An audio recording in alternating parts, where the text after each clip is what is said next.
അപ്പോൾ അങ്ങനെ വന്നപ്പോഴാണ് മുളകൃഷിയെക്കുറിച്ചുള്ള ഒരു നല്ല സാധ്യത അവിടെ ഞങ്ങൾ കണ്ടെത്തി. ബാബുവേട്ടനോട് സംസാരിച്ചു. ബാബുവേട്ടൻ ആ പ്രദേശം നോക്കിയപ്പോൾ അവിടെ നല്ല രീതിയിൽ മുള കൃഷി ചെയ്യാൻ പറ്റുമെന്ന് അദ്ദേഹത്തിൻ്റെ ഒരു സജഷൻ ഉണ്ടായി. മുള്ളുമുള നമ്മളിപ്പം തൽക്കാലം മാറ്റി നിർത്താം. നമ്മളെ പറമ്പിലേക്ക് നമുക്ക് മുള്ളുമുള കൊണ്ടുവരണ്ട. മുള്ളില്ലാത്ത പലയിനം മുളകൾ, ടുൾഡ, ആസ്പർ, അതേപോലെ ബ്രാൻഡിസി, ഏറ്റവും നല്ല മുളയാണ് ബ്രാൻഡിസി. മറ്റ് വിള ഇപ്പോൾ റബ്ബറിൽ നിന്ന് കിട്ടുന്നേക്കാൾ ഒരു 3 ഇരട്ടി വരെ വരുമാനം കൂടുതൽ കിട്ടുന്നതാണ് ഇന്ന് കണക്ക് പറയുന്നത്. ഏതാണ്ട് 1,00,000 രൂപ ഏറ്റവും മിനിമം കിട്ടാനുള്ള, ഒരു ഏക്കറിൽ നിന്ന് കിട്ടാനുള്ള സാധ്യത മുളകൃഷിയിൽ നിന്നുണ്ട്. അത് സാധ്യതയല്ല, സത്യമാണ്. തെളിയിച്ചവർ ധാരാളമുണ്ട്. ഇന്ന് അതിൻ്റെ അടിസ്ഥാനത്തിൽ അത് തിരിച്ചറിഞ്ഞവരാണ് പലപ്പോഴും ഇപ്പം മുളകൃഷിയിലേക്ക് ഇപ്പം വന്നിരിക്കുന്നത്.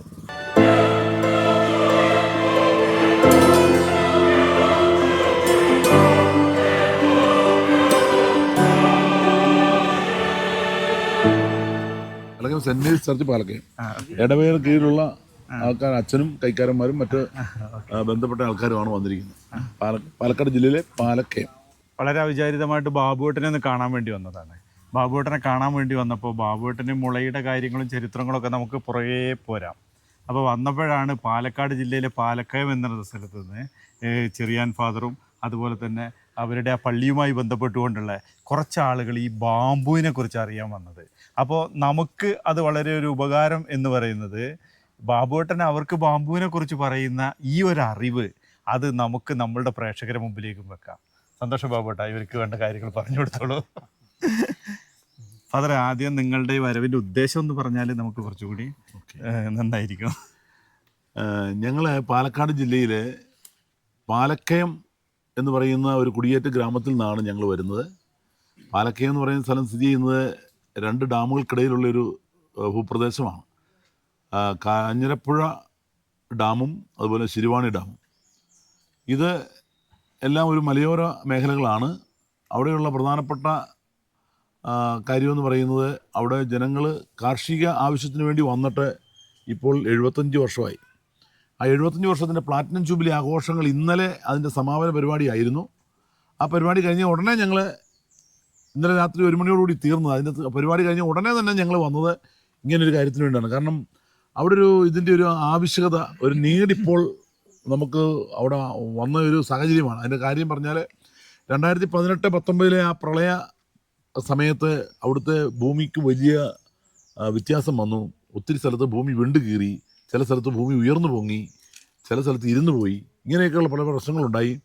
അതിനുശേഷം ഇപ്പോൾ ഈ ഒരു 7 വർഷത്തിനിടയിൽ അവിടെ ഒത്തിരിയേറെ മാറ്റങ്ങളാണ്. തെങ്ങെല്ലാം വളരെയധികം ആദായം കുറഞ്ഞു. കവുങ്ങിന് വളരെയധികം കേടുകൾ സംഭവിച്ചു. കവുങ്ങിൻ്റെയൊക്കെ ആ തണ്ടയിൽ അല്ലെങ്കിൽ അതിൻ്റെ ആ തടിയിൽ പ്രത്യേകതര കളർ വന്നു. തെങ്ങിനൊക്കെ അതേപോലെ തന്നെ വരുന്നു. അപ്പോൾ ഇതൊക്കെ കൊണ്ട് എന്താണ് സംഭവിക്കുന്നുള്ളത് അറിയാൻ മേലാത്തൊരു അവസ്ഥാവിശേഷമാണ്. അപ്പോൾ എന്തോ ഒരു മാറ്റം മൊത്തത്തിൽ പ്രകൃതിയിലും അതിൻ്റെ ക്ലൈമറ്റിലും വന്നിട്ടുണ്ട്. അതുകൊണ്ട് തന്നെ എല്ലാ ആദായങ്ങളും, പ്രത്യേകിച്ച് ഞങ്ങൾക്കുള്ളത് കവുങ്ങ്, തെങ്ങാണ്. ഈ 2 കൃഷിയും വളരെയധികം ആദായം കുറഞ്ഞൊരു രീതിയിലേക്ക് വന്നിരിക്കുകയാണ്. അപ്പോൾ എന്തെങ്കിലും അടുത്തൊരു ഓൾട്ടർനേറ്റീവ് എന്താണ് അടുത്ത് നമുക്ക് അവിടെ ചെയ്തൊരു ആദായം ഉണ്ടാക്കാൻ പറ്റുന്നതെന്ന് അറിയാവുന്നതിനെക്കുറിച്ചാണ് നമ്മൾ ചർച്ച ചെയ്തത്. അപ്പോൾ അങ്ങനെ വന്നപ്പോഴാണ് മുളകൃഷിയെക്കുറിച്ചുള്ള ഒരു നല്ല സാധ്യത അവിടെ ഞങ്ങൾ കണ്ടെത്തി. ബാബുവേട്ടനോട് സംസാരിച്ചു. ബാബുവേട്ടൻ ആ പ്രദേശം നോക്കിയപ്പോൾ അവിടെ നല്ല രീതിയിൽ മുള കൃഷി ചെയ്യാൻ പറ്റുമെന്ന് അദ്ദേഹത്തിൻ്റെ ഒരു സജഷൻ ഉണ്ടായി. അതിൽ നിന്ന് വെളിച്ചത്തിലാണ് നമ്മൾ ഈ ഉറവിൽ വന്ന്, അല്ലെങ്കിൽ ഇവിടെ വയനാട് വന്ന്, തൃക്കേപ്പറ്റയിൽ വന്ന് ഇങ്ങനെയുള്ള പ്രവർത്തനങ്ങൾ നടക്കുന്ന ഈ ഒരു ഗ്രാമത്തിൽ വന്ന് എനിക്ക് പഠിക്കാൻ വേണ്ടിയാണ് ഇവിടെ എത്തിച്ചേർന്നത്. ഞങ്ങൾ വന്നിരിക്കുന്നത് 16 പേരാണ്. 16 പേര് രാവിലെ അവിടെ നിന്ന് പുറപ്പെട്ടു, അങ്ങനെ എത്തിച്ചേർന്നു. അതെ, ഫാദറെ ഞാൻ പണ്ടോട്ടേ അറിയും. പാലക്കാട് ജില്ലയിലെ ഏറ്റവും കൂടുതൽ മുളയുള്ള കൊറോണ എന്നുള്ള അല്ലെങ്കിൽ ലാത്തിമുളയുള്ള ഒരു പ്രദേശത്തെ സംരക്ഷിക്കുക, മുള സംരക്ഷിക്കുകയും അതുമായിട്ട് ബന്ധപ്പെട്ട കുറേ കാര്യങ്ങൾ ഇവിടെ നിന്ന് തന്നെ 2011 ആയിരക്കണക്കിന് മുളത്തൈകൾ കൊണ്ടുപോയി പള്ളിയിൽ മുഴുവൻ എല്ലാവർക്കും, സ്കൂളിൽ എല്ലാവർക്കും വിതരണം ചെയ്യും. കോളേജിൽ, വലിയൊരു കോളേജാണ് യുവക്ഷേത്ര കോളേജ്, അവിടെ വിതരണം ചെയ്യും. അങ്ങനെ മുളയായിട്ട് ബന്ധപ്പെട്ട ധാരാളം പ്രവർത്തനങ്ങൾ കഴിഞ്ഞ കാലങ്ങളിലൊക്കെ ചെയ്തിരിക്കുന്ന ആണ് ഫാദർ. അപ്പോൾ അദ്ദേഹം ഇപ്പം പാലക്കയത്താണ്. അദ്ദേഹം കഴിഞ്ഞ ആഴ്ച വിളിച്ചപ്പോൾ ഞാൻ അദ്ദേഹത്തെ ആ പാലക്കയം പ്രദേശം കാണാൻ അപ്പം പാലക്കയത്ത് നമ്മൾ കണ്ടത് ഈ പ്രകൃതിയുടെ വലിയൊരു പ്രശ്നമാണ്. ഇപ്പം വയനാട്ടിലൊക്കെ സംഭവിക്കുന്ന പോലെ കാർഷിക മേഖലയിൽ ഭയങ്കര ദുരന്തമാണ് അവിടെ സംഭവിച്ചിരിക്കുന്നത്. ആളുകളെല്ലാം കുടിയൊഴിഞ്ഞു പോയിക്കൊണ്ടിരിക്കുകയാണ്. അപ്പം മറ്റ് കൃഷി വിളകളൊന്നും അവർക്ക് ആദായകരമല്ല. അപ്പോൾ അവിടെയാണ് നമുക്ക് മുളയുടെ സാധ്യത വരുന്നത്. അപ്പോൾ അത് ചർച്ച ചെയ്യാൻ വേണ്ടിയിട്ടാണ് ഇവരെല്ലാം എത്തിയിരിക്കുന്നത്. അപ്പം കുറച്ച് കാര്യങ്ങൾ ഞങ്ങൾ സംസാരിച്ചു കഴിഞ്ഞു. അപ്പം താല്പര്യമുള്ള എല്ലാവർക്കും ആർക്കും എത്താവുന്ന ഇനിയുള്ള കാലത്തിൻ്റെ ഒരു കൃഷിയായിട്ടാണ് മുളകൃഷി മാറിക്കൊണ്ടത്. ഇത് ഒരു 25 വർഷം മുമ്പ് ഫാദറെ ഞാനിതുപോലെ ബാബുവേട്ടനെ വന്ന് കാണുമ്പോൾ അന്നൊരു പത്രത്തിന് വേണ്ടിയിട്ട് ചെയ്യാൻ വേണ്ടിയിട്ടാണ്. അന്നേ ബാബുവേട്ടനൊക്കെ ഇതൊരു വലിയ ഇതിലൊരു കാഴ്ചപ്പാടുണ്ടായിരുന്നു. ഈ വയനാടിൻ്റെ തൊഴിലില്ലായ്മയിൽ നമുക്ക് ഇതിൻ്റെ പങ്ക് ഒരു പരിധിവരെയൊക്കെ അത് ഭയങ്കരമായിട്ട് വിജയിച്ചും ചെയ്തു കേട്ടോ. ഇപ്പം നമ്മളുടെ വയനാടിൻ്റെ എക്സിബിഷനുകൾ നടക്കുമ്പോൾ, വയനാടൻ സ്റ്റാളുകൾ നടക്കുമ്പോൾ ഇവർ തുടങ്ങി വെച്ച ചെറിയൊരു പ്രസ്ഥാനമാണെങ്കിൽ പോലും ഒരു 40-ലധികം യൂണിറ്റുകൾ ഇപ്പോൾ വയനാടിൻ്റെ പല ഭാഗത്ത് ബാംബുവിൻ്റെ വിവിധ കരകൗശല പ്രൊഡക്റ്റുകൾ ഉണ്ടാക്കുന്നുണ്ട്. എനിക്ക് തോന്നുന്നു ഇന്ത്യയിൽ തന്നെ ഏറ്റവും കൂടുതൽ ഉണ്ടാക്കുന്നത് നമ്മളിവിടെയൊക്കെ തന്നെ ആയിരുന്നു, കേരളത്തിൽ തന്നെ. മുളയെ നവീകരിക്കുക എന്നുള്ള ഒരു ഇതാണ് നമ്മൾ ചെയ്തത്. അപ്പം മുള ഉൽപ്പന്നങ്ങളെ സാധാരണ ആളുകൾക്ക് ഉപയോഗിക്കുന്ന അതിൻ്റെ യൂട്ടിലിറ്റി വർദ്ധിപ്പിച്ചുകൊണ്ട് അത് കൂടുതൽ പുതിയ മാർക്കറ്റിലേക്ക് എത്തിക്കുന്നതിനുള്ള ശ്രമമായിരുന്നു ഞങ്ങൾ ചെയ്തുകൊണ്ടിരുന്നത്. അത് ബാംബു കൺസ്ട്രക്ഷൻ ആയാലും ബാംബു ഫർണിച്ചർ, അതുപോലെ ബാംബുവിൻ്റെ ധാരാളം ഹാൻഡിക്രാഫ്റ്റ്സ് ഉൽപ്പന്നങ്ങൾ, പുറകിലേക്ക് കാണുന്നത് ബാംബുവിനെ നമുക്ക് എത്രത്തോളം 90% ബാംബുവിനെ ഉപയോഗിച്ചിട്ട് ബാബുവേട്ടൻ ചെയ്തതാണ്. വീട് തന്നെയാണ്. അതെ, ഒരു 10-15 വർഷം മുമ്പായി. 16 വർഷം കഴിഞ്ഞു. 16 വർഷം കഴിഞ്ഞു. ഇതിന്റെ നിർമ്മാണ പ്രവർത്തന സമയത്തും ഞാൻ വന്നിരുന്നു കാണാൻ വേണ്ടി. ഇത് മുളയിൽ നിർമ്മിച്ചൊരു വീടും കൂടിയാണ്. അപ്പം നമുക്ക് മുള പല ഏരിയയിലേക്ക് നമ്മൾ പോകേണ്ടതുണ്ട്. അതെ, അപ്പം നമുക്ക് ഇന്ന് ഒരു 1600 തരം മുളകളാണ് ലോകത്തൊക്കെ ഉള്ളത്. ഇപ്പം കേരളത്തിൻ്റെ കാലാവസ്ഥയിൽ ഒരു 10-28 മുളകളാണ് നമ്മുടെ ഇൻഡിജീനിയസ് ആയിട്ട് മുളകൾ നമുക്കുള്ളത്. അത് ഈറ്റയാണ് ഏറ്റവും നല്ലൊരു മുള നമുക്കുള്ളത്. ഇവിടെ എൻ്റെ ഈ തോട്ടത്തിൽ ഞാനൊരു 5-8 തരം മുളകളാണ് വളർത്തുന്നത്. ഇത് വളരെ ചെറിയ സ്ഥലമാണ്. അപ്പം നമുക്ക് മുളകൃഷി വ്യാപിപ്പിക്കുക എന്നുള്ളത്, അത് ഇപ്പോൾ ഹാൻഡിക്രാഫ്റ്റ്സിന് വേണ്ടിയിട്ടുള്ള മുള വയ്ക്കുക എന്നുള്ളതിന് ഞങ്ങൾ ആദ്യം തൊട്ടേ പറഞ്ഞുകൊണ്ടിരുന്നത്. ഇപ്പം അങ്ങനെയല്ല. ശരിക്കും ഇൻഡസ്ട്രിക്ക് വേണ്ടിയുള്ള മുള ഒരു ഇൻഡസ്ട്രിയാണ്. അപ്പം മുള ഒരു റോ മെറ്റീരിയലാണ് ഇതിന് വേണ്ടിയിട്ടുള്ള. ആയിരങ്ങൾക്ക് തൊഴിൽ കൊടുക്കാവുന്ന വലിയ ഇൻഡസ്ട്രിയുടെ ഇനിയും സാധ്യതകൾ വന്നുകൊണ്ടിരിക്കുകയാണ്. അത് പേപ്പർ ഇൻഡസ്ട്രി ആയാലും, അഗർബത്തി ഇൻഡസ്ട്രി, കൺസ്ട്രക്ഷൻ ഇൻഡസ്ട്രി, അതേപോലെ തന്നെ ഈ ഫർണിച്ചർ ഇൻഡസ്ട്രി, ബാംബു ഫൈബർ ഏറ്റവും പ്രധാനപ്പെട്ടാണ് ബാംബു ഫൈബർ, അതേപോലെ ഡീസൽ പോലെയുള്ള സാധനങ്ങളൊക്കെ ഉണ്ടാക്കാൻ പറ്റുന്ന ഒരു മെഗാ ഇൻഡസ്ട്രി ആയിട്ട് എത്തനോൾ. അപ്പോൾ ഇതിനൊക്കെ വേണ്ട മുളകൾ നമ്മൾ കൃഷി ചെയ്തേ പറ്റൂ. ഇന്ന് കേരളത്തിൽ ഒരു ലോഡ് മുളയെടുക്കാൻ പറ്റിയ ഒരു തോട്ടം ഇന്നില്ല. അപ്പം നമ്മൾ വെച്ച് പിടിപ്പിക്കണം. ആ വെച്ച് പിടിപ്പിക്കുന്നതിൻ്റെ ഭാഗമായിട്ടാണ് ഇങ്ങനെയുള്ള ബോധവൽക്കരണ ഇതൊക്കെ നമുക്ക് ചെയ്യേണ്ടി വരുന്നത്. തീർച്ചയായിട്ടും അത് അങ്ങനെ തന്നെ പോകണം. കർഷകരെ പ്രശ്നങ്ങൾ പരിഹരിക്കാനുള്ള ചെറിയ ശ്രമങ്ങൾ നമ്മളെ മുളയായിട്ട് ബന്ധപ്പെട്ട് നമുക്ക് ചെയ്യേണ്ടിയിരിക്കുന്നു. ഇപ്പോൾ കാലാവസ്ഥാ വ്യതിയാനം വന്നതോട് കൂടിയിട്ട് നമുക്കുള്ളൊരു സാധ്യത തെളിയുന്ന കൃഷിയാണ്. അതെ, തീർച്ചയായിട്ടും. കാരണം ഇനി നമ്മൾ കാലാവസ്ഥാ വ്യതിയാനത്തിന് തള്ളിക്കളയാൻ പറ്റില്ല. അതൊരു യാഥാർത്ഥ്യമാണ്. ആ യാഥാർത്ഥ്യത്തെ ഉൾക്കൊണ്ടുകൊണ്ട് തന്നെ നമ്മൾ ഇനി ഏത് കൃഷി വേണം എന്ന് നമ്മൾ തീരുമാനിക്കണം. അപ്പോൾ കാപ്പി ഇപ്പം നമുക്ക് നല്ല വിലയുണ്ട്. പക്ഷേ കാപ്പി ഒക്കെ നമ്മൾ ഈ കാലാവസ്ഥാ വ്യതിയാനത്തെ അതിജീവിക്കുമോ എന്നുള്ളത് നമുക്കിപ്പോഴും സംശയമാണ്. കുരുമുളകൊക്കെ നമുക്ക് പോയി കഴിഞ്ഞു. അതുപോലെ മറ്റ് പല വിളകളും നമ്മളെ മണ്ണിൽ നിന്ന് പോയിക്കൊണ്ടിരിക്കുകയാണ്. അപ്പോൾ നമ്മൾ ഇനിയുള്ള സമയത്തൊരു കൃത്യമായ കാലാവസ്ഥാ വ്യതിയാനത്തെ മനസ്സിലാക്കിക്കൊണ്ടുള്ള ഒരു കൃഷിരീതി തന്നെ നമ്മൾ അഡോപ്റ്റ് ചെയ്യണം. എങ്കിൽ മാത്രമേ കർഷകർക്ക് സ്ഥായിയായുള്ള വരുമാനവും അതുപോലെ നിലനിൽപ്പും സാധ്യമാവുള്ളൂ. നിലവിലിപ്പോൾ നമ്മളുടെ എല്ലാ കർഷകരും ചെയ്തുകൊണ്ടിരിക്കുന്നത് എന്തെങ്കിലും ഒരു കൃഷി, തോട്ടവിളയായാലും കൊള്ളാം, അല്ലെങ്കിൽ ഒരു നാണ്യവിള വേറെ ഏതെങ്കിലും ആയാലും ഒരാൾ ചെയ്ത് വിജയിച്ചു ഉടനെ എല്ലാവരും അത് കയറി ചെയ്യുന്നു എന്നുള്ള രീതിയാണ്. അപ്പം അതിൽ നിന്ന് വ്യത്യസ്തമായിട്ട് നമുക്ക് ശരിക്കും പറഞ്ഞാൽ ഒരു ദീർഘകാല അടിസ്ഥാനത്തിൽ ആദായം കിട്ടുന്ന ഒരു പരിപാടിയായിട്ട് ബാംബു കൃഷിയെ നമുക്ക് ചെയ്യാനായിട്ട് സാധിക്കും. നമുക്ക് വെള്ളം സംരക്ഷിക്കണം, മണ്ണ് സംരക്ഷിക്കണം, നമ്മളെ കൃഷിയെ സംരക്ഷിക്കണം, കർഷകരെ സംരക്ഷിക്കണം. അപ്പോൾ അതിനൊക്കെ പറ്റുന്ന തരത്തിലുള്ള ഒന്നാണ് ശരിക്കും മുളകൃഷി. പല മേഖല, ഇപ്പോൾ അനേകം വ്യവസായങ്ങൾ ഇതുകൊണ്ട് നമുക്ക് തുടങ്ങാൻ കഴിയും. അതിനുള്ള അതിനുള്ള ഒരു എൻ്റർപ്രണർഷിപ്പ് നമുക്ക് ഡെവലപ്പ് ചെയ്തെടുക്കേണ്ടതുണ്ട്. അപ്പോൾ ഫാക്ടറികൾ നമുക്ക് വരും, തീർച്ചയായിട്ടും ഫാക്ടറികൾ വരും. അപ്പം ഇതൊരു ആദായമുള്ള കൃഷിയാക്കി നമുക്ക് മാറ്റേണ്ടതുണ്ട്. കാരണം ഇതിൻ്റെ ഏറ്റവും വലിയ പ്രത്യേകത വെച്ചാൽ ലാബർ ഇൻറ്റൻസീവ് അല്ല എന്നുള്ളതാണ്. ഇന്ന് നമുക്ക് തൊഴിലാളികളെ കിട്ടാനില്ല നമ്മൾ മണ്ണിൽ കൃഷി ചെയ്യാൻ. അപ്പോൾ അധികം തൊഴിൽ ആവശ്യമുള്ള അല്ലെങ്കിൽ തൊഴിലാളികളുടെ ആവശ്യമുള്ള ഒരു കൃഷി നമുക്കിനി കേരളത്തിൽ വിജയിക്കില്ല. അതേപോലെ തന്നെ കൂടുതൽ മുടക്കുമുതൽ നമുക്കിതിന് ആവശ്യം വരുന്നില്ല. അതേസമയം മറ്റ് റബ്ബറിനേക്കാളും ഇതിനൊക്കെ അതിനേക്കാളും കൂടുതൽ വരുമാനം കിട്ടുന്ന ഒന്നും കൂടിയാണ് മുളകൃഷി. അതുകൊണ്ടാണ് ഇതിൻ്റെ സാധ്യത വളർന്നത്. അതിപ്പോൾ നമുക്ക് ആദ്യത്തെ ഒരു 4 വർഷം കൂടുമ്പോഴായിരിക്കും ആദ്യത്തെ ഒരു വരുമാനം കിട്ടുന്നത്. 5-ാമത്തെ വർഷം നമ്മളൊരു തൈ വെച്ച് 5-ാമത്തെ വർഷം നമുക്ക് വിളവെടുക്കാം. ആ 5-ാമത്തെ വർഷം നമുക്ക് തുടർച്ചയായി നമുക്കിനി ഒരു 10-30 വർഷം നമുക്ക് ആദായം കിട്ടുന്ന ഓരോ വർഷവും നമുക്ക് കുറയല്ല, കൂടി ആദായം വരുന്നതാണ് നമുക്ക്. പിന്നെ നമ്മളിതൊരു പണ്ടൊക്കെ മുള നമ്മൾ ശ്രദ്ധിക്കപ്പെടാതെ പോകുന്ന സാധനമാണ്, അല്ലെങ്കിൽ നമ്മളതിനെ മൈൻഡ് ചെയ്യുന്നേ ഇല്ല. ഒരു മുള നമ്മുടെ തോട്ടത്തിലുണ്ടെങ്കിൽ അത് നമുക്ക് ശല്യമായിട്ട് അങ്ങനെ കരുതണം. ഇനിയിപ്പോൾ അങ്ങനെയല്ല, മുള ഒരു കൃഷിയായിട്ട് തന്നെ നമുക്ക് കൃത്യമായ വളം കൊടുക്കലും നനയും, അതേപോലെ തന്നെ നമുക്കത് മെയിൻ്റനൻസും കമ്പാരിറ്റീവ്ലി മറ്റ് റബ്ബർ കൃഷിയൊക്കെ വെച്ചാൽ വളരെ കുറവ് മതി ഇതിൻ്റെ മെയിൻ്റനൻസ്. അപ്പം ഇൻവെസ്റ്റ്മെൻറ്റ് വളരെ കുറവാണിതിന്. അപ്പോൾ അത്തരത്തിലുള്ള കൃഷി രീതികളെ ഇനി നമുക്ക് കേരളത്തിൽ വിജയിപ്പിച്ചെടുക്കാൻ പറ്റുള്ളൂ. അതിൻ്റെ ഒപ്പം തന്നെ വ്യവസായങ്ങൾ നമുക്ക് വരണം. അഗർബത്തിയുടെ സ്റ്റിക്ക് മേക്കിംഗ് യൂണിറ്റുകൾ നമുക്ക് വരണം. അതേപോലെ പലതരത്തിലുള്ള മുളയായിട്ട് ബന്ധപ്പെട്ട വ്യവസായങ്ങൾ, ഫർണിച്ചർ ഇൻഡസ്ട്രി നമുക്ക് ഡെവലപ്പ് ചെയ്യണം, മുളയായിട്ട് ബന്ധപ്പെട്ട കൺസ്ട്രക്ഷൻ ഇൻഡസ്ട്രി ഡെവലപ്പ് ചെയ്യണം. ഇങ്ങനെ ധാരാളം. അതേപോലെ ഈ ബ്രിക്കറ്റിംഗ് പോലെയുള്ള പിന്നെ കുറേ ഇൻഡസ്ട്രി ഉണ്ട്. നമ്മളെ ഇൻഡസ്ട്രിയൽ പിന്നെ ഫയർവുഡൊക്കെ ഉണ്ടാക്കുന്ന തരത്തിലുള്ള യൂണിറ്റുകൾ, ഈ യൂണിറ്റുകൾ നമുക്ക് വരുന്നതോടുകൂടി മുളയ്ക്ക് നല്ല വില കിട്ടുകയും ചെയ്യും. അതേസമയം ഇതിന് രണ്ടും പാരലായിട്ട് വരണം. മുളയെക്കുറിച്ചുള്ള ഒരു പഠനവുമായിട്ടും കൂടി ഒരു കോഴ്സായിട്ടും കൂടെ വേണം ഇതിനെ നമുക്ക് ഡിസൈൻ ചെയ്യാൻ പറ്റും അല്ലേ? തീർച്ചയായിട്ടും അങ്ങനെയാണ് നമ്മൾ ചെയ്യേണ്ടത്. കാരണം ഞാനിപ്പം ഉദ്ദേശിക്കുന്നതാണ്, മുളയെ പഠിപ്പം നമ്മൾക്ക് പ്ലാസ്റ്റിക് കൊട്ടകളുണ്ട്. നമുക്ക് പ്ലാസ്റ്റിക് കൊട്ടകൾക്ക് വരെ മുളയുടെ കൊട്ടകൾ നമുക്ക് ഉപയോഗിക്കാം. നമുക്ക് വേസ്റ്റ് ബാസ്ക്കറ്റുകൾ ആവശ്യമുണ്ട്. അപ്പോൾ അത് നമുക്ക് എങ്ങനെ നമുക്ക് പഠിപ്പിക്കാം, ആളുകളെ എങ്ങനെ നമുക്ക്, അപ്പോൾ അതൊരു കോഴ്സായി തന്നെ നമ്മൾ ഡിസൈൻ ചെയ്യാണ്. അപ്പോൾ അതാണ് ഞാൻ തുടങ്ങിയിരിക്കുന്ന ഗ്ലോബൽ ബാംബു ഇൻസ്റ്റിറ്റ്യൂട്ട് എന്നുള്ള ഇൻസ്റ്റിറ്റ്യൂട്ടിൻ്റെ ഒരു ധർമ്മം, വാസ്തവത്തിലെ ഒരു പ്രവർത്തനം അതാണ്.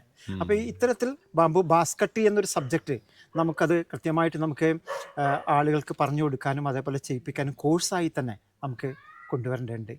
അപ്പം മുള ഒരു പഠന വിഷയം കൂടിയാണ്. അത് നമ്മളെ വരുമാനത്തോടൊപ്പം തന്നെ നമ്മുടെ മണ്ണിനെ സംരക്ഷിക്കണമെങ്കിൽ, അന്തരീക്ഷത്തെ കാലാവസ്ഥ വ്യതിയാനം ഇല്ലാതാക്കണമെങ്കിൽ നമുക്ക് മുള നട്ടേ മതിയാവുന്നു. ഈ പുതുതായിട്ട് ബാംബു കൃഷി ചെയ്യാനായിട്ട് ഉദ്ദേശിക്കുന്നവർക്ക് സർക്കാർ എന്തെങ്കിലും കൃഷിക്കുള്ള സഹായങ്ങൾ കൊടുക്കുന്നുണ്ടോ? തീർച്ചയായിട്ടും സഹായങ്ങൾ കൊടുക്കുന്നത്. ഇപ്പോൾ ബാംബു മിഷൻ ായിട്ട് നമ്മൾ മുള വെക്കാൻ ഉദ്ദേശിക്കുന്നുണ്ടെങ്കിൽ തീർച്ചയായിട്ടും ബാംബു മിഷൻ നമ്മൾ അപേക്ഷ കൊടുക്കണം. അപ്പോൾ അവർ വന്ന് നോക്കുകയും നമ്മൾ അതിനുശേഷം മാത്രം നമ്മൾ മുള വെക്കാൻ തുടങ്ങുക. നല്ല ഇനം വിത്തുകളാണ് അല്ലെങ്കിൽ തൈകളാണ് നമുക്ക് വേണ്ടത്. അപ്പോൾ ആ നല്ല ഇനം തൈകളിൽ നിന്നുള്ള അല്ലെ വിത്തിൽ നിന്നുണ്ടാക്കിയ തൈകൾ തന്നെ ഇപ്പോൾ കൊമേഴ്ഷ്യൽ ബാംബൂസ് ധാരാളമുണ്ട്. അതിലേറ്റവും പ്രധാനപ്പെട്ട ഒന്ന് നമ്മളെ നാട്ടിൽ തന്നെയുള്ള കുറേ മുളകളുണ്ട്. മുള്ളുമുള നമ്മളിപ്പം തൽക്കാലം മാറ്റി നിർത്താം. നമ്മളെ പറമ്പിലേക്ക് നമുക്ക് മുള്ളുമുള കൊണ്ടുവരണ്ട. മുള്ളില്ലാത്ത പലയിനം മുളകൾ, ടുൾഡ, ആസ്പർ, അതേപോലെ ബ്രാൻഡിസി, ഏറ്റവും നല്ല മുളയാണ് ബ്രാൻഡിസി. ഇതെല്ലാം പല പല ആവശ്യങ്ങൾക്ക് നമുക്ക് ഉപയോഗിക്കാൻ പറ്റും. അതേപോലെ നമ്മുടെ ഈറ്റ, നമുക്ക് ബാംബു ഫൈബർ ഇൻഡസ്ട്രിക്ക് ഏറ്റവും ബെസ്റ്റാണത്. അതുപോലെ അഗർബത്തിക്ക് പറ്റുന്ന മുളകൾ, ഇങ്ങനെ നമുക്ക് ഏത് ഇൻഡസ്ട്രിക്കാണോ വേണ്ടത് അതിന് പറ്റിയ മുള ഇനങ്ങൾ മാത്രം വളർത്തിയെടുക്കുകയും ആ ഇൻഡസ്ട്രിക്ക് വേണ്ടി നമ്മൾ സപ്ലൈ ചെയ്യുകയും ചെയ്യാം. അപ്പം ഇതിന്റെ ആവശ്യത്തിനുള്ള തൈകൾ ഇപ്പോൾ എവിടെയാണ് നമുക്ക് ലഭിക്കുക? വാസ്തവത്തിൽ മുളയുടെ തൈകൾ പിന്നെ വിപണനം ചെയ്യുന്ന കുറേ കേന്ദ്രങ്ങൾ ഇപ്പം ഉണ്ട്. ഇപ്പം നഴ്സറികൾ ഉണ്ടെന്ന്, ബാംബു മാത്രം വിൽക്കുന്ന നഴ്സറികൾ ഇന്നുണ്ട്. അതേപോലെ തൈകൾ കിട്ടും തീർച്ചയായിട്ടും. പല ഭാഗങ്ങളിൽ നിന്നായിട്ട് നമുക്ക് നോർത്ത് ഈസ്റ്റിൽ നിന്നും അതേപോലെ ഇവിടെ നിന്നൊക്കെ നമുക്ക് കളക്ട് ചെയ്യാൻ പറ്റും. നോർത്ത് ഈസ്റ്റിൽ നല്ല രീതിയിൽ നമുക്ക് സോഴ്സ് ചെയ്യാൻ പറ്റും. നമുക്കിപ്പം ഞാൻ തന്നെ ഒരു നഴ്സറി ഇപ്പം 2000 തുടങ്ങിയതാണ്. ഇപ്പോൾ 1997 തുടങ്ങിയാണ് ആദ്യത്തെ നഴ്സറി. ഇപ്പം നമ്മൾ വീണ്ടും വേറൊരു നഴ്സറി നമ്മൾ ആരംഭിച്ചിട്ടുണ്ട്. നമ്മളതിൽ ഏതാണ്ട് 60 തരം മുളകൾ ഞാൻ തൈകൾ ഉണ്ടാക്കുന്നുണ്ട്. എല്ലാം സീഡ് ബേസ്ഡ് ആണ്. നമുക്ക് ടിഷ്യൂ കൾച്ചർ പിന്നെ ചെയ്യുന്ന പിന്നെ സ്ഥാപനങ്ങൾ നമുക്ക് ഇന്നുണ്ട്. പക്ഷേ ടിഷ്യൂ കൾച്ചർ തൈകൾക്ക് അധികം പിന്നെ ഇന്ന് ഡിമാൻഡ് കുറവാണെന്നാണ് പറയുന്നത്. ക്വാളിറ്റി അതേപോലെ തന്നെ അതിൻ്റെ ഏജ് നമുക്ക് നിർണ്ണയിക്കാൻ പറ്റുന്നില്ല. അതായത് സമയത്ത് വിത്തുന്നാണെങ്കിൽ നമുക്ക് കൃത്യമായിട്ട് പറയാൻ കഴിയും ഈ മുളയുടെ ആയുസ് ഇത്ര വർഷമാണ്, അത്രയും വർഷം നമുക്ക് അതിൽ നിന്ന് ആദായം കിട്ടും എന്ന് നമുക്ക് പറയാൻ പറ്റും. അപ്പം നമ്മളധികം സീഡ് ബേസ്ഡ് ആയിട്ടുള്ള തൈകളാണ് ഉണ്ടാക്കുന്നത്. അത് ട്രുൾഡേൻ്റെ ആയാലും ആസ്പർ, അതേപോലെ ബ്രാൻഡിസി, ഇതിൻ്റെയൊക്കെ വിത്തുകൾ നമുക്ക് ലഭ്യം. ബാൽക്കോവ, അതിൻ്റെയൊക്കെ വിത്തുകൾ ലഭ്യമാണ്. അതിൽ നിന്നുണ്ടാക്കിയ തൈകൾ നമ്മളെടുത്ത് ഉണ്ട്. ഇപ്പോൾ കമ്പാരിറ്റീവ്ലി കുറവാണ്. വാസ്തവത്തിൽ മുള വളരെ ഇൻഹറൻ്റ് ആയിട്ട് അതിനൊരു സ്ട്രെങ്ത് ഉണ്ട്, കരുത്തുണ്ട്, ഒരു പ്രതിരോധ ശേഷിയുണ്ട്. അപ്പോൾ അതുകൊണ്ട് തന്നെ അതിന് ഈ കീടബാധ കമ്പാരിറ്റീവ്ലി കുറവാണ്. അത് നമുക്ക് പിന്നെ എന്തെങ്കിലും ഫംഗൽ അറ്റാക്കൊക്കെ വന്നു കഴിഞ്ഞാൽ തന്നെ നമുക്ക് നമ്മുടെ സോപ്പ് ലായനിയോ അല്ലെങ്കിൽ പിന്നെ വേപ്പെണ്ണയോ ഒക്കെ ഒഴിച്ചുകൊണ്ട് തന്നെ നമുക്ക് പരിഹരിക്കാവുന്നതേ ഉള്ളൂ. അങ്ങനെ സംഭവിച്ചിരിക്കുന്നിടത്തൊക്കെ ഞങ്ങളത് പ്രയോഗിച്ചിട്ടുണ്ട്. അപ്പം നമുക്ക് കൂടുതൽ രാസവളങ്ങൾ നമ്മളെ മണ്ണിലേക്ക് നമ്മൾ കൊടുക്കേണ്ട ആവശ്യമില്ല. ഇത് മുള വലിച്ചെടുക്കും. അതിനൊപ്പം തന്നെ ഇന്നത്തെ ഇതിൽ ഉരുൾപൊട്ടലും അതേപോലെ പ്രളയമൊക്കെ നമ്മളൊരു നിത്യജീവിതത്തിൻ്റെ ഭാഗമായി മാറിക്കൊണ്ടിരിക്കുകയാണ്. അപ്പോൾ അതിനെ മണ്ണ് സംരക്ഷിക്കാൻ ഏറ്റവും പ്രധാനപ്പെട്ട ഒന്നാണ് ഈ മുള. വലിയ ഏറ്റിറക്കമുള്ള അല്ലെങ്കിൽ കുത്തനെയൊക്കെ ഉള്ള പ്രദേശങ്ങൾ കൃഷി ചെയ്യുമ്പോൾ മണ്ണധികം ഉപദ്രവിക്കാതെ തന്നെ മണ്ണിനെ പിടിച്ചു നിർത്താൻ പറ്റുന്ന കൃഷിയും കൂടിയാണ് വാസ്തവത്തിൽ മുള. ഇതിൻ്റെ അതായത് കൂടുതൽ ഉൽപ്പാദിപ്പിച്ച് കൂടുതൽ ആൾക്കാർ വരുന്നു, ഇതിൻ്റെ വിപണന സാധ്യതയുണ്ടോ? തീർച്ചയായിട്ടും ഉണ്ടല്ലോ. കാരണം ഏതാണ്ട് 15,000-ത്തിലധികം ഉൽപ്പന്നങ്ങൾ ഇന്ന് ലോകത്ത് നിർമ്മിക്കുന്നുണ്ട്. അത് പല മേഖലകളിലായിട്ട്. ഇപ്പം ചൈനയിൽ നിന്നാണ് നമുക്ക് ഇങ്ങോട്ട് വേണ്ട എല്ലാ ചന്ദനത്തിരികളും സ്റ്റിക്കുകളും വരുന്നത്. അതിൽ തുണിക്ക് വേണ്ടിയിട്ടുള്ള ഫൈബർ വരുന്ന ചൈനയിൽ നിന്നാണ്. 23 രാജ്യങ്ങളിൽ നിന്നാണ് ഈ കഴിഞ്ഞ വർഷം മുള ഇങ്ങോട്ട് ഇറക്കുമതി ചെയ്തിരിക്കുന്നത്. അപ്പം നമുക്ക് മുള നട്ടുപിടിപ്പിച്ച് തീർച്ചയായിട്ടും നമ്മളെ ഇൻഡസ്ട്രിക്ക് ആവശ്യമുള്ള മുള നമുക്ക് ഇവിടെ തന്നെ കൊടുക്കാൻ കഴിയും. അപ്പോൾ അതിന് തീർച്ചയായിട്ടും ഡിമാൻഡുണ്ട്, ഒരു സംശയമില്ല. അതായി വരും. അതിൻ്റെ ഒപ്പം തന്നെ ഇൻവെസ്റ്റേഴ്സ് വരണം. പല മേഖല നമുക്ക് പ്രാദേശികമായിട്ട് തന്നെ നമുക്ക് ചെറിയ ചെറിയ ഗ്രൂപ്പുകൾ, നിങ്ങളിപ്പം ടൂൾഡൈയുടെ ഒരു 10-20 ഏക്കർ സ്ഥലം വെച്ചു നിൽക്കാം. അപ്പോൾ ആ മുള വെട്ടി നമുക്ക് സ്റ്റിക്ക് മേക്കിംഗ് ആക്കിക്കൊണ്ട് നമുക്ക് കർണാടകത്തിലേക്ക് കർണാടകയിലുള്ള അഗർബത്തി ഇൻഡസ്ട്രിക്ക് നമുക്ക് സപ്ലൈ ചെയ്യാം. അപ്പോൾ അതിൻ്റെ വാല്യൂ അഡീഷനും കൂടിയായി. ഇത്തരത്തിലുള്ള ചെറുകിട യൂണിറ്റുകൾ, പല മേഖലയിലുള്ള യൂണിറ്റുകൾ നമ്മുടെ നാട്ടിൽ വരുമ്പോഴാണ് നമ്മളെ വ്യവസായവും അതിന് പോലെ വളരുള്ളൂ, നമ്മളെ തൊഴിൽ ഇല്ലായ്മ പരിഹരിക്കുള്ളൂ. അപ്പോൾ പ്രാദേശികമായിട്ട് ഇത് വളരെയധികം മണ്ണിനും അതേപോലെ കാലാവസ്ഥയ്ക്കൊക്കെ ഗുണം ചെയ്യുന്നതാണ്. കാരണം മറ്റു മരങ്ങളെക്കാൾ 30% അധികം ഓക്സിജൻ പുറത്തേക്ക് വിടുന്ന, കാർബൺ ഡൈ ഓക്സൈഡ് വലിച്ചെടുക്കുന്ന കാർബൺ സിങ്ക് എന്നാണ് നമുക്ക് പറയാം, അല്ലെങ്കിൽ ഇതിനെ കാർബൺ ഡിപ്പോസിറ്റ്. ഇനി കാർബൺ ഡിപ്പോസിറ്റ് ചെയ്യുന്ന, കാരണം ഈ മുള വലിച്ചെടുക്കുന്ന കാർബൺ മുഴുവൻ അതിൻ്റെ തടിയിലും ഇലകളിലും ഡിപ്പോസിറ്റ് ചെയ്യാണ്. അതും മണ്ണിലേക്ക് പോവുകയാണ്, അത് പുറത്തേക്ക് അന്തരീക്ഷത്തിലേക്ക് പോകുന്നില്ല. ഈ കാർബൺ ഡിപ്പോസിറ്റ് സാധ്യമായിട്ടുള്ള കൃഷിയാണ് നമുക്കിനി ചെയ്യേണ്ടത്. ഈ ഏറ്റവും കൂടുതൽ വേഗത്തിൽ വളരുന്ന ഒരു ചെടി മുള എന്നാണ് പറയുന്നത്. ഒരു ദിവസം 1 അടി വരെയൊക്കെ വളരുമെന്ന് പറയുന്നു. അത് ഈ കാർബൺ വലിച്ചെടുക്കുന്നതിനുള്ള ആണോ അതിന്റെ സ്പീഡിന് കാരണം? തീർച്ചയായിട്ടും അത് അത്രയും. അത് മാത്രമല്ല ബയോമാസ് കൂടുതലാണ്. മറ്റ് മരങ്ങളെ അപേക്ഷിച്ച് ഇലകളും ചില്ലകളുമെല്ലാം ഏറ്റവും കൂടുതലാണ്. ആ ട്രീ കവർ അത് കൂടുതലുള്ളത് കൊണ്ട് തന്നെ ഇതിൻ്റെ നിലനിൽപ്പിന് വേണ്ടി അത് ഓക്സിജൻ കാർബൺ വലിച്ചെടുക്കുകയും ഓക്സിജൻ്റെ ഇതിലൂടെ നമ്മൾ ഫുഡ് ഉണ്ടാക്കുകയും ചെയ്യുന്നു. കൂടുതൽ വളരുന്നു, ഫാസ്റ്റായിട്ടുള്ള ഗ്രോത്ത് സാധ്യമാവുന്നു. അതിനൊപ്പം തന്നെ കാർബൺ ഡിപ്പോസിറ്റ് സാധ്യമാവുന്നു. ഇങ്ങനെ അന്തരീക്ഷത്തിന് ഏറ്റവും ഗുണം ചെയ്യുന്ന ഒരു മരമായിട്ടാണ് നമ്മൾ ഇന്ന് തന്നെ കാണുന്നത്. മാത്രമല്ല പ്ലാസ്റ്റിക്കിന് ബദലായിട്ടുള്ളത്. ഫോറസ്റ്റിന്റെ സൈഡിലാണ് ഞങ്ങളുടെയൊക്കെ പറമ്പ്. ഇപ്പൊ ഈ കാർബൺ കൂടുതൽ ഇത് ഗുണം ചെയ്യുന്ന പറഞ്ഞ് ഞങ്ങളൊക്കെ ഇത് വെച്ച് വലുതായി കഴിയുമ്പോൾ ഫോറസ്റ്റുകാർ പറയുന്നത് വെട്ടാൻ പറ്റില്ലെന്ന് പറഞ്ഞു. ഇല്ല, ഇന്നത് ആ നിയമമൊക്കെ എടുത്തു കളഞ്ഞു. കാരണം ഇന്ന് ഒരു ഫോറസ്റ്റ് പ്രൊഡ്യൂസ് അല്ല മുളയുടെ വനവിഭവം എന്നുള്ള ഒരു കാറ്റഗറിയിലായിരുന്നു മുള ഉണ്ടായിരുന്നത്. ഇപ്പോൾ ആ നിയമത്തിലൂടെ അത് മാറ്റുകയും മുള ഒരു കാർഷിക വിഭവമാക്കി മാറ്റുകയും ചെയ്തിട്ടുണ്ട്. അപ്പം നിങ്ങൾക്ക് ഇന്ന് മുള കൊണ്ടുപോകണമെങ്കിലോ വെച്ച് പിടിപ്പിച്ചാൽ അത് ഫോറസ്റ്റ് എടുക്കുക അല്ലെങ്കിൽ കൊണ്ടുപോകുമ്പോഴുള്ള നിയമ പ്രശ്നങ്ങളൊന്നും ഇന്ന് വരുന്നില്ല. ഇല്ലല്ലോ, ഒന്നും വരുന്നില്ല. ഈ ഭക്ഷ്യാവശ്യത്തിന് ഉപയോഗിക്കുന്ന സെപ്പറേറ്റ് മുളയല്ലേ? അതെ. ഇപ്പം മുളയുടെ പല ഇൻഡസ്ട്രിയിലൊന്നാണ് അതിൻ്റെ ഷൂട്ട് ഇൻഡസ്ട്രി. അപ്പോൾ ബാംബു ഷൂട്ട് എന്ന് പറഞ്ഞാൽ മുളം കൂമ്പ് വ്യവസായം. അപ്പം ഈ മുളം കൂമ്പ് നമുക്കിന്ന് ഫുഡായിട്ട് നമുക്ക് പല രീതിയിലുള്ള ഒരു ഫുഡായിട്ട് നമ്മൾ ഉപയോഗിക്കുന്നുണ്ട്. കേരളത്തിൽ ചെറുകിട യൂണിറ്റുകളിൽ സ്റ്റാർട്ടപ്പുകൾ ഇപ്പം തുടങ്ങിയിട്ടുണ്ട്. പല അതെ, കേരളത്തിൽ സ്റ്റാർട്ടപ്പുകൾ വന്നുകൊണ്ടിരിക്കുന്നു. ഇപ്പോൾ 2-3 സ്റ്റാർട്ടപ്പ് എനിക്കറിയാം ഇത് തുടങ്ങിയത് മുളം കൂമ്പിനെ കേന്ദ്രീകരിച്ചുകൊണ്ടുള്ള. അപ്പം മുളം കൂമ്പ് വെച്ചിട്ടുള്ള വിവിധ ഇതുവരെ അച്ചാറ്, ഉപ്പേരി എന്നൊക്കെയുള്ള ആ ചെറിയതിന് പകരം ഒരു ഇൻഡസ്ട്രിയൽ ഉൽപ്പന്നങ്ങളാക്കി വിപണനം ചെയ്യുന്ന, വിദേശത്തേക്കൊക്കെ അടക്കം വിപണനം ചെയ്യുന്ന യൂണിറ്റുകൾ ഇന്ന് നിലവിൽ വന്നിട്ടുണ്ട്. അപ്പോൾ ആ സാധ്യതയും നമ്മൾ ടാപ്പ് ചെയ്യണം. അപ്പോൾ ഒരു മുള ഉണ്ടായിക്കഴിഞ്ഞാൽ നമുക്ക് മൾട്ടി പർപ്പസിന് അത് ഉപയോഗിക്കാമെന്നുള്ള, അതായത് അതിൻ്റെ കൂമ്പ് നമുക്ക് ആദ്യം പറിച്ചെടുക്കാം നിശ്ചിത എണ്ണം, അതിനുശേഷം ബാക്കിയുള്ളത് മുളയാക്കി വളർന്നു കഴിഞ്ഞാൽ അത് നമുക്ക് പല ആവശ്യങ്ങൾക്കുള്ള ഇൻഡസ്ട്രിക്കുള്ള മെറ്റീരിയലായിട്ട് കൊടുക്കാൻ പറ്റും. ഇപ്പോൾ പല ഇനം മുളകളെ പറ്റി പറഞ്ഞു. ഇതിൽ നമ്മൾ കൃഷി ചെയ്യുകയാണെങ്കിൽ ഏതിനമായിരിക്കും നമ്മൾക്ക് ഏറ്റവും ലാഭകരമായിട്ട് കൃഷി ചെയ്യാൻ പറ്റുന്ന ഒരിനം? അത് ഓരോ ഇൻഡസ്ട്രിയുമായിട്ട് ബന്ധപ്പെട്ടാണ് ഓരോ മുള. ഇപ്പം തോട്ടിമുള എന്ന് പറഞ്ഞൊരു മുളയുണ്ട്, അല്ലെങ്കിൽ ടി ഒലിവേറി എന്നാണ് അതിൻ്റെ പേര്. പാലക്കാട് ഭാഗത്തുള്ള നന്നായിട്ട് കൃഷി ചെയ്യുന്നൊരു മുളയാണ്. വാസ്തവത്തിൽ ഇന്ന് വ്യാപകമായിട്ടുണ്ട്. പണ്ടൊരു തോട്ടത്തിൽ മാത്രമേ ഉണ്ടെങ്കിൽ ഇന്ന് വ്യാപകമായിട്ട് അത് പാലക്കാട് ഭാഗത്ത് കൃഷി ചെയ്യുന്നുണ്ട്. അപ്പോൾ ആ മുള മുഴുവൻ പോകുന്നത് കർണാടക ഭാഗത്തേക്ക്, തമിഴ്നാട് ഭാഗത്തേക്കുള്ള അടക്കയും തേങ്ങയും ഒക്കെ പറിക്കാൻ വേണ്ടിയുള്ള തോട്ടികളായിട്ടാണ്. ഒരു തോട്ടിക്ക് അവിടെ 800 രൂപയാണ് വില. ഇവിടെ നിന്ന് ഒരു കർഷകന് മിനിമം 200 രൂപയെങ്കിലും കിട്ടുന്നുണ്ട്. ഒരു 200 രൂപ ഒരു തോട്ടിക്ക് കിട്ടുന്നത് ലാഭകരമാണെന്നാണ് ഞാൻ പറയാറ്. ഇപ്പം മറ്റ് മുളകൾ, ഏറ്റവും നല്ല മുളകൾ എന്ന് പറഞ്ഞാൽ ബ്രാൻഡിസി ബെസ്റ്റ് മുളയാണ്. ബിലാത്തി മുള എന്നാണ് അതിന് മലയാളത്തിൽ പറയുക. ഈ ബ്രാൻഡിസി മുള നമുക്ക് കൺസ്ട്രക്ഷന് ഉപയോഗിക്കാൻ പറ്റും, അതുപോലെ ഹാൻഡിക്രാഫ്റ്റ്സിന് ഉപയോഗിക്കാൻ പറ്റും, മറ്റേത് ഇൻഡസ്ട്രിക്കും, ഇപ്പോൾ ലംബറിങ് പോലുള്ള ഇൻഡസ്ട്രിക്കൊക്കെ ഉപയോഗിക്കാൻ പറ്റുന്ന ഒന്നാണ് ശരിക്കും ബ്രാൻഡിസി. അതേപോലെ ബാൽക്കോവ, അതൊരു സെമി സോളിഡ് ബാമ്പാണ്, ഓട്ട കുറവാണ് അതിന്. അത് നമുക്ക് കൃഷി ചെയ്യാൻ പറ്റും. നല്ല സ്ട്രെങ്തുള്ള ഇന്ത്യയുടെ തന്നെ ഒരു മുളയാണത്. അത് നമുക്ക് ലാഭകരമായി കൃഷി ചെയ്യാൻ പറ്റുന്നൊരു മുളയാണ്. പിന്നീട് മറ്റൊന്ന് നമുക്ക് സ്റ്റോക്സി എന്നൊരു മുള, ആ സ്റ്റോക്സിക്ക് വളരെ പ്രാധാന്യമുണ്ട്. കാരണം ഫർണിച്ചർ ഇൻഡസ്ട്രിക്ക് ഏറ്റവും പ്രധാനപ്പെട്ട ഒരു മുളയാണ് വാസ്തവത്തിൽ സ്റ്റോക്സി. ഇതാണ് സ്റ്റോക്സി. നോക്കുക, ഇതിൻ്റെ ഒരു കസേരക്കാലുകളും അതേപോലെ തൂണുകളൊക്കെ ആയിട്ട് മാറാൻ പറ്റുന്ന, അല്ലെങ്കിൽ ഫർണിച്ചർ ഇൻഡസ്ട്രിക്ക് പറ്റിയ മുളയാണ് ഈ വാസ്തവത്തിൽ ഈ മുള. അപ്പം ഇത് നമുക്ക് നല്ല ലാഭത്തിൽ കൃഷി ചെയ്യാൻ പറ്റുന്നൊരു മുളകും കൂടിയാണ്. ഞാൻ ഈ കഴിഞ്ഞ വർഷം തന്നെ ഇതിൽ നിന്ന് കുറേ മുളകൾ ഒരു യൂണിറ്റിന് വേണ്ടി കൊടുത്തിരുന്നു. അപ്പം നമുക്കിത് വ്യാപകമായി എല്ലാ മുളകളും ഒരു തോട്ടത്തിലേക്ക് കൊണ്ടുവരിക എന്നുള്ളതല്ല, നമ്മൾ സെലക്ട് ചെയ്തുകൊണ്ട് ഒരു തോട്ടത്തിൽ ഒരേക്കർ നടുമ്പോൾ അത് ഒരേക്കർ ആ സൈസ് മുള തന്നെയാണ്. അപ്പോൾ അങ്ങനെ നമുക്കുണ്ടെങ്കിൽ നമുക്കൊരു വോളിയം നമുക്ക് സപ്ലൈ ചെയ്യാൻ പറ്റുള്ളൂ. ഇല്ല, അപ്പോഴേ നമുക്ക് വില കിട്ടുള്ളൂ. അപ്പോൾ ആനമുള അതെങ്ങനെയുണ്ട്? ആനമുള ജൈജാൻഡസ് നല്ല വോളിയുള്ള മുളയാണ്. പക്ഷേ നമുക്കതിൻ്റെ ഒരു പ്രശ്നം വെച്ചിട്ടുണ്ടെങ്കിൽ അത് ഹാൻഡിക്രാഫ്റ്റ്സ് ഇൻഡസ്ട്രിക്ക് അതേപോലെ ഇതിനൊക്കെയാണ് അത് കൂടുതൽ ഉപയോഗിക്കുന്നത്. അത് കൂടുതൽ സ്ഥലം ഒക്കുപ്പൈ ചെയ്യും എന്നുള്ളതാണ് അതിൻ്റെ. പക്ഷേ ലാഭകരമായിട്ട് നമുക്ക് ചെയ്യാൻ പറ്റുന്നത് ഏത് മുളയും നമുക്ക് ലാഭകരമായിട്ട് ചെയ്യാൻ പറ്റും. കാരണം ഇന്നത്തെ ഇതിൽ ഇപ്പോൾ ഈ പലകകളും അതേപോലെ തൂണുകളും ഒക്കെ ഇന്ന് മുള കൊണ്ട് ഉണ്ടാക്കാനുള്ള ശ്രമം നടക്കുന്നുണ്ട്. ശ്രമമല്ല, അതൊക്കെ വിജയിച്ചിട്ടുണ്ട്. അതിനൊക്കെ വോളിയമുള്ള മുളകൾ ഏറ്റവും നല്ലതാണെന്നുള്ളതാണ്. സാറ് വീടിനിപ്പോൾ സാറിൻ്റെ വീടിന് കോൺക്രീറ്റിൽ കമ്പിക്ക് പകരം മുള ഉപയോഗിച്ചു എന്ന് പറഞ്ഞു. 70% അല്ലേ? അതെ. അപ്പോൾ അതിന് ഏതെല്ലാം മുളയാണ് ഉപയോഗിച്ചിരിക്കുന്നത്? ഇതിന് ഞാൻ 3 തരം മുളകൾ ഉപയോഗിച്ചിട്ടുണ്ട്. ഒന്ന് നമ്മളെ സാധാരണ മുള്ളുമുള.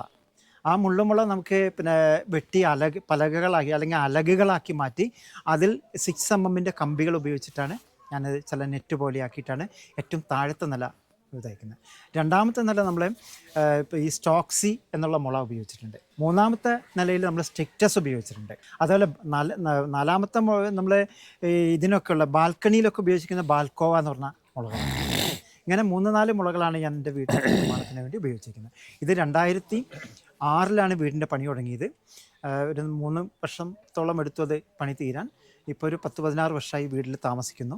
ബുദ്ധിമുട്ടൊന്നുമില്ല, പ്രശ്നങ്ങളൊന്നുമില്ല. അപ്പം മുള നമുക്ക് നമ്മളെ കൺസ്ട്രക്ഷൻ ഇൻഡസ്ട്രീൻ്റെ പ്രധാനപ്പെട്ട റോ മെറ്റീരിയലായിട്ട് മാറിക്കൊണ്ടിരിക്കുകയാണ് ഇന്ന്. 1 ഏക്കറിനകത്ത് ഒരാൾ കൃഷി ചെയ്യുകയാണെങ്കിൽ ഒരു തരം മുള ചെയ്യുന്നത് തന്നെയായിരിക്കും ഏറ്റവും നല്ലത്. ഏറ്റവും നല്ല അങ്ങനെയാണ്. കാരണം നമുക്ക് വോളിയം കൊടുക്കാൻ കഴിയണം. ഒരു ബാൽക്കോവയാണ്, ഒരു ലോഡ് മുള നമുക്ക് കൊടുക്കാൻ കഴിയുമ്പോൾ പലതരം മുളകൾ വെക്കരുത്.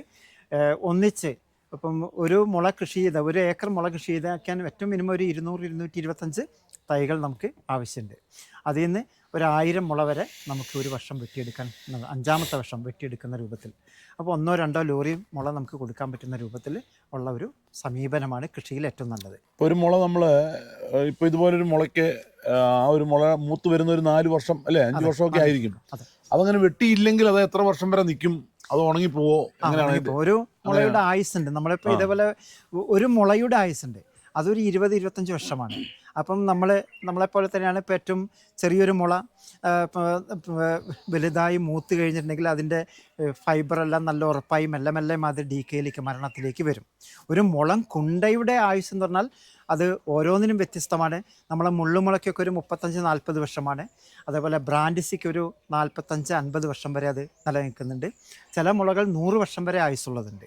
അപ്പം നമുക്ക് തുടർച്ചയായിട്ട് കുറേ കാലം വരുമാനം കിട്ടണം. മുള വെച്ചിട്ട് നമ്മൾ വെട്ടിയെടുക്കാതിരിക്കരുത്. വെട്ടുമ്പോഴാണ് പുതിയ പുതിയ ഷൂട്ടുകൾ ഉണ്ടാവുക. അതിൻ്റെ ഒപ്പം തന്നെ കൃഷി എന്നുള്ള രൂപത്തിൽ നമുക്കതിന് മെയിൻ്റനൻസ് ആവശ്യമാണ്, പ്രൂണിങ് ആവശ്യമാണ്.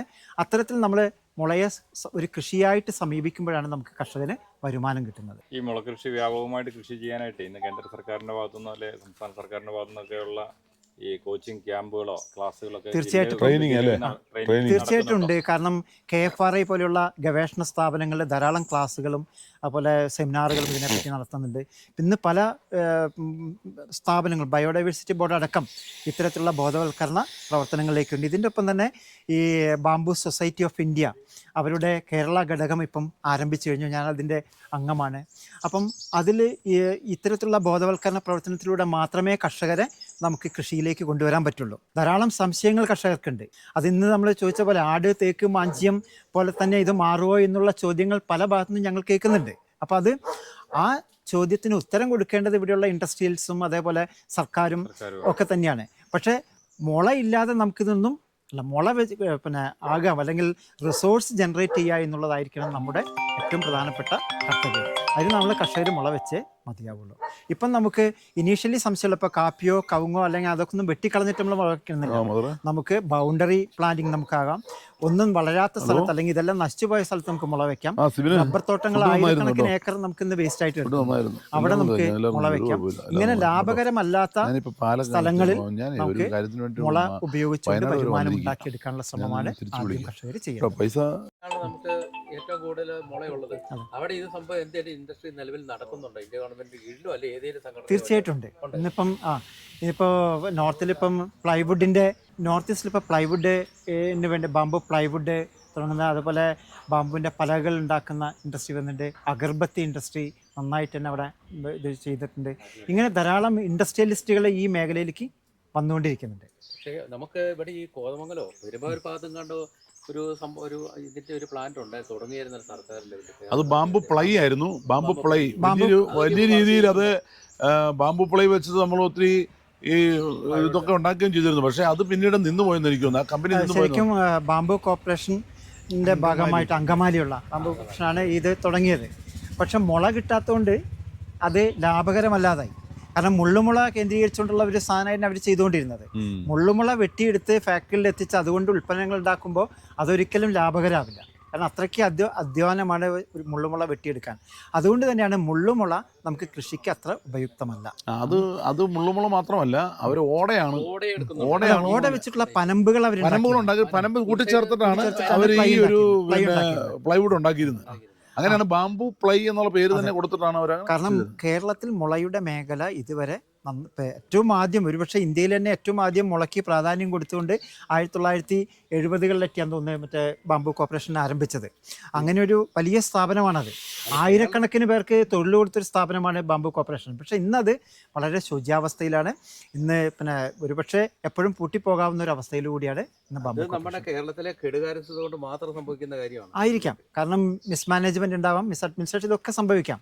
പക്ഷേ എന്തായാലും മുളയും കർഷകരും തൊഴിലാളികളും ഉണ്ടായേ പറ്റൂ. ഉണ്ടായെങ്കിൽ മാത്രമേ നമുക്ക് വരുമാനം എന്നുള്ള അല്ലെങ്കിൽ അതിജീവനം സാധ്യമാവുള്ളൂ എന്നുള്ള. 1 ഏക്കർ സ്ഥലത്ത് നിന്ന് മുള മാത്രം കൃഷി ചെയ്യുകയാണെങ്കിൽ ഏകദേശം എത്ര രൂപ ഒരാൾക്ക് ലാഭം ഉണ്ടാക്കാൻ പറ്റും? നമുക്ക് ലാഭം അല്ല, അതേസമയത്ത് ഏതാണ്ട് ഒരു ഏറ്റവും മിനിമം മറ്റ് വിള ഇപ്പോൾ റബ്ബറിൽ നിന്ന് കിട്ടുന്നേക്കാൾ ഒരു 3 ഇരട്ടി വരെ വരുമാനം കൂടുതൽ കിട്ടുന്നതാണ് ഇന്ന് കണക്ക് പറയുന്നത്. ഏതാണ്ട് 1 ലക്ഷം രൂപ ഏറ്റവും മിനിമം കിട്ടാനുള്ള, 1 ഏക്കറിൽ നിന്ന് കിട്ടാനുള്ള സാധ്യത മുളകൃഷിയിൽ നിന്നുണ്ട്. അത് സാധ്യതയല്ല, സത്യമാണ്. തെളിയിച്ചവർ ധാരാളമുണ്ട്. ഇന്ന് അതിൻ്റെ അടിസ്ഥാനത്തിൽ അത് തിരിച്ചറിഞ്ഞവരാണ് പലപ്പോഴും ഇപ്പം മുളകൃഷിയിലേക്ക് ഇപ്പം വന്നിരിക്കുന്നത്. ഏതായാലും ഞങ്ങൾക്ക് പാലക്കയത്തുനിന്ന് വന്നിട്ട് അത്യാവശ്യം വേണ്ട ഒരു നല്ല ഇൻഫർമേഷൻ എല്ലാവർക്കും കിട്ടിയിട്ടുണ്ട്. ഇവരുടെ സംശയങ്ങളൊക്കെ ഏകദേശം ദൂരീകരിക്കപ്പെട്ടു. അവിടുന്ന് വന്നവർക്കുണ്ടായിരുന്ന ഏറ്റവും പ്രധാനപ്പെട്ട ഒരു സംശയം, അവിടെ വനമേഖലയാണ്. ആന വളരെ രൂക്ഷമായ ശല്യമുള്ള സ്ഥലമാണ്. അതുകൊണ്ട് തന്നെ മുള വെക്കുന്നത് ആനയ്ക്ക് അട്രാക്ഷൻ ആകുന്ന ഒരു സംഗതി ആകില്ലേ, ആന അത് നശിപ്പിക്കില്ല എന്നൊക്കെയുള്ളൊരു ഭയപ്പാടുണ്ടായിരുന്നു.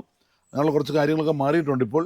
അപ്പോൾ കൂടുതൽ ട്രസ്റ്റ് ചെയ്യാവുന്ന ഒരു, ഇനി മുന്നോട്ട് പോകുമ്പോൾ നമുക്ക് നല്ല രീതിയിൽ വളർത്തിക്കൊണ്ട് വരാവുന്നൊരു കൃഷിയായിട്ട് തന്നെ, ഇൻഡസ്ട്രി ആയിട്ട് തന്നെ മുളയെ കാണാൻ പറ്റുമെന്നുള്ളൊരു തിരിച്ചറിവ് കൂടെ കിട്ടാൻ സഹായിച്ചു ഈ യാത്ര എന്നുള്ള കാര്യം കൂടെ ഈ കൂട്ടത്തിൽ അറിയിക്കുക. ഒരു കാര്യം ഈ വന്യമൃഗങ്ങളും അതുപോലെ മനുഷ്യരും തമ്മിലുള്ള സംഘർഷമാണ് ഇപ്പോൾ നമ്മളുടെ നിരന്തരമായിട്ട് വാർത്തകളിലുള്ളത്. ഇതിൻ്റെ മുമ്പിൽ ഇതിനു വേണ്ടി സർക്കാരിലേക്ക് ബാബുവേട്ടൻ നല്ലൊരു പ്രോജക്റ്റ് സബ്മിറ്റ് ചെയ്തിട്ടുണ്ട്. അതുകൂടി ഒന്ന് പറഞ്ഞു കൊടുത്താൽ ഈ വനാതിർത്തിയിലുള്ള ആളുകൾക്ക് കുറച്ചും കൂടി അതൊരു ഉപകാരപ്രദമാണെന്ന് തോന്നുന്നുണ്ട്. ഇപ്പം വനാതിർത്തിയിൽ നമ്മളെ വന്യമൃഗശല്യം, കൃഷി നാശമൊക്കെ ഭയങ്കര നിത്യവിഷയമായിക്കൊണ്ടിരിക്കുന്ന, അത് അനുഭവിച്ചുകൊണ്ടിരിക്കുന്ന ഒരു മേഖലയാണ് വയനാട്. കടുവകളും പന്നിയും അതേപോലെ തന്നെ ആനയൊക്കെ നിരന്തരമായിട്ട് ഇറങ്ങി നമ്മളെ കൃഷി നശിപ്പിക്കുകയൊക്കെ ചെയ്യുന്നത്. അതിന് ഒരു ബദൽ നമുക്ക് മുളയിൽ തന്നെയാണ് നമുക്ക് പരിഹാരം കാണേണ്ടത്. കാട്ടിലുള്ള ഒരു ഏറ്റവും നല്ല ഒരു റിസോഴ്സ് എന്നുള്ള മുള, ആ മുള വെച്ച് തന്നെ നമുക്കിത് എങ്ങനെ പരിഹാരം കാണാൻ, അല്ല പ്രതിരോധം സാധ്യമാകും എന്നുള്ളൊരു അന്വേഷണമാണ് വാസ്തവത്തിൽ നടത്തിയത്. വാസ്തവത്തിൽ ഈ വനാതിർത്തികളിൽ മുള വെച്ച് മുള്ളുമുള, അതിനാണ് നമുക്ക് മുള്ളുമുള ഉപയോഗിക്കേണ്ടത്. നമ്മളെ കൃഷിയിടങ്ങളിലേക്കല്ല മുള്ളുമുള കൊണ്ടുവരേണ്ടത്. ഈ മുള്ളുമുള വെച്ചുകൊണ്ട് കൃത്യമായ പാറ്റേണിൽ വെച്ചുകൊണ്ട് വലിയ മതിലുകൾ ഉണ്ടാക്കുക. ആ മതിലുകളിലൂടെ ഒരു പന്നി പോലും, ഇവൻ മുയൽ പോലും നമ്മളെ കൃഷിയിടത്തിലേക്ക് കിടക്കില്ല. ഒരേ സമയം നമുക്ക് വനം സംരക്ഷിക്കപ്പെടണം, അതിൻ്റെ ഒപ്പം തന്നെ നമുക്ക് കൃഷിയും സംരക്ഷിക്കപ്പെടണം. അപ്പം കാട്ടിൽ നിന്നുള്ള നാട്ടിൽ നിന്നുള്ള വനത്തിലേക്കുള്ള കടന്നുകയറ്റം കാടിൻ്റെ ശോഷണത്തിന് കാരണമായിട്ടുണ്ട്. കാരണം കാട്ടിലെ റിസോഴ്സ് കന്നുകാലികൾക്കുള്ള പുല്ലായിട്ടൊക്കെ മാറുന്നുണ്ട്. അപ്പം അത് എന്ത് സംഭവിക്കുന്നു വെച്ചിട്ടുണ്ടെങ്കിൽ കാട്ടിലുള്ള ചെറിയ മൃഗങ്ങൾ, മുയൽ, മാന് പോലുള്ള മൃഗങ്ങളുടെ വളർച്ചയെ ബാധിക്കുന്നുണ്ട്. അത് കിട്ടാത്തതുകൊണ്ടാണ് ഈ പുലിയും കടുവയൊക്കെ നാട്ടിലേക്ക് ഇറങ്ങുന്നത്. അപ്പോൾ ഇതിനെയൊക്കെ തടയാൻ നമുക്ക് മുള്ളുമുള നല്ലൊരു പ്രതിരോധ മാർഗമായിട്ടാണ് ഞാൻ കാണുന്നത്.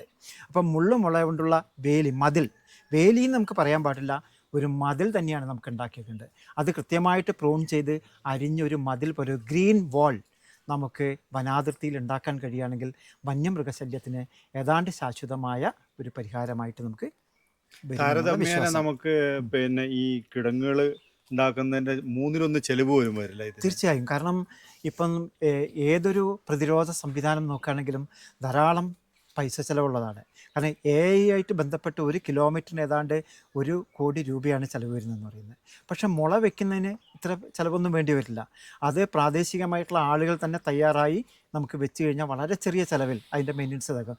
ഞാൻ കണക്ക് കൂട്ടിയിട്ട് ഒരു 5 ലക്ഷം രൂപയുടെ 1 കിലോമീറ്റർ നമുക്ക് ഇതേപോലത്തെ മതിൽ സൃഷ്ടിച്ചെടുക്കാൻ കഴിയും. 5 ലക്ഷം രൂപ ആണ് ഒരു ചിലവ് വരുന്നത്.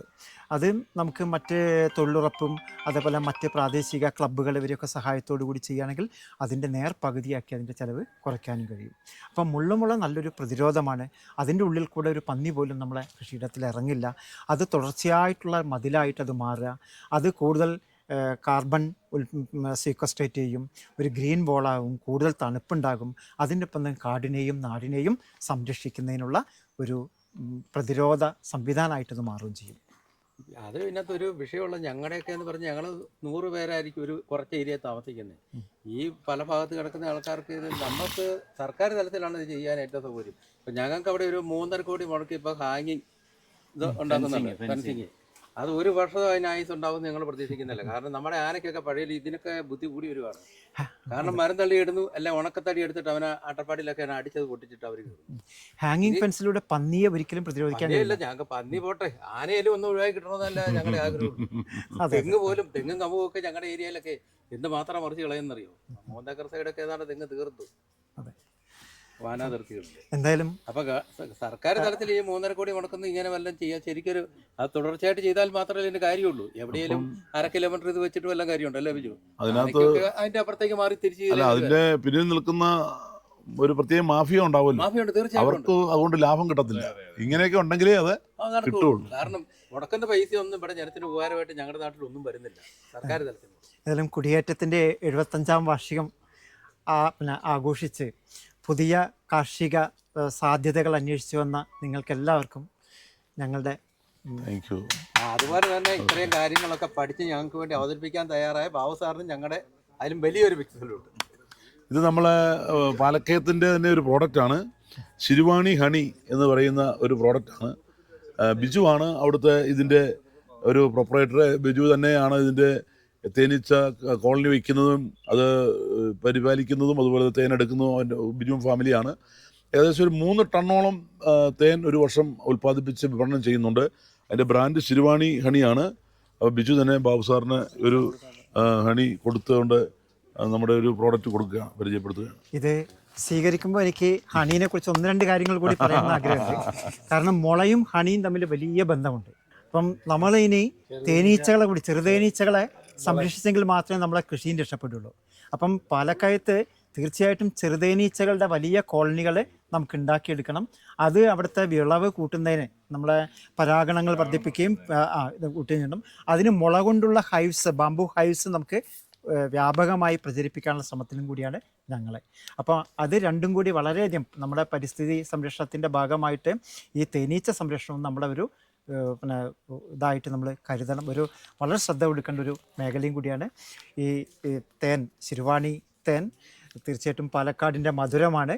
അത് ഞാൻ സ്വീകരിക്കും. നമ്മുടെ ചാനലിൻ്റെ നമ്മുടെ മാധ്യമപ്രവർത്തകർക്കും ഷാജി അല്ലേ, ഷാജിക്കും ഞങ്ങളുടെ ഒരു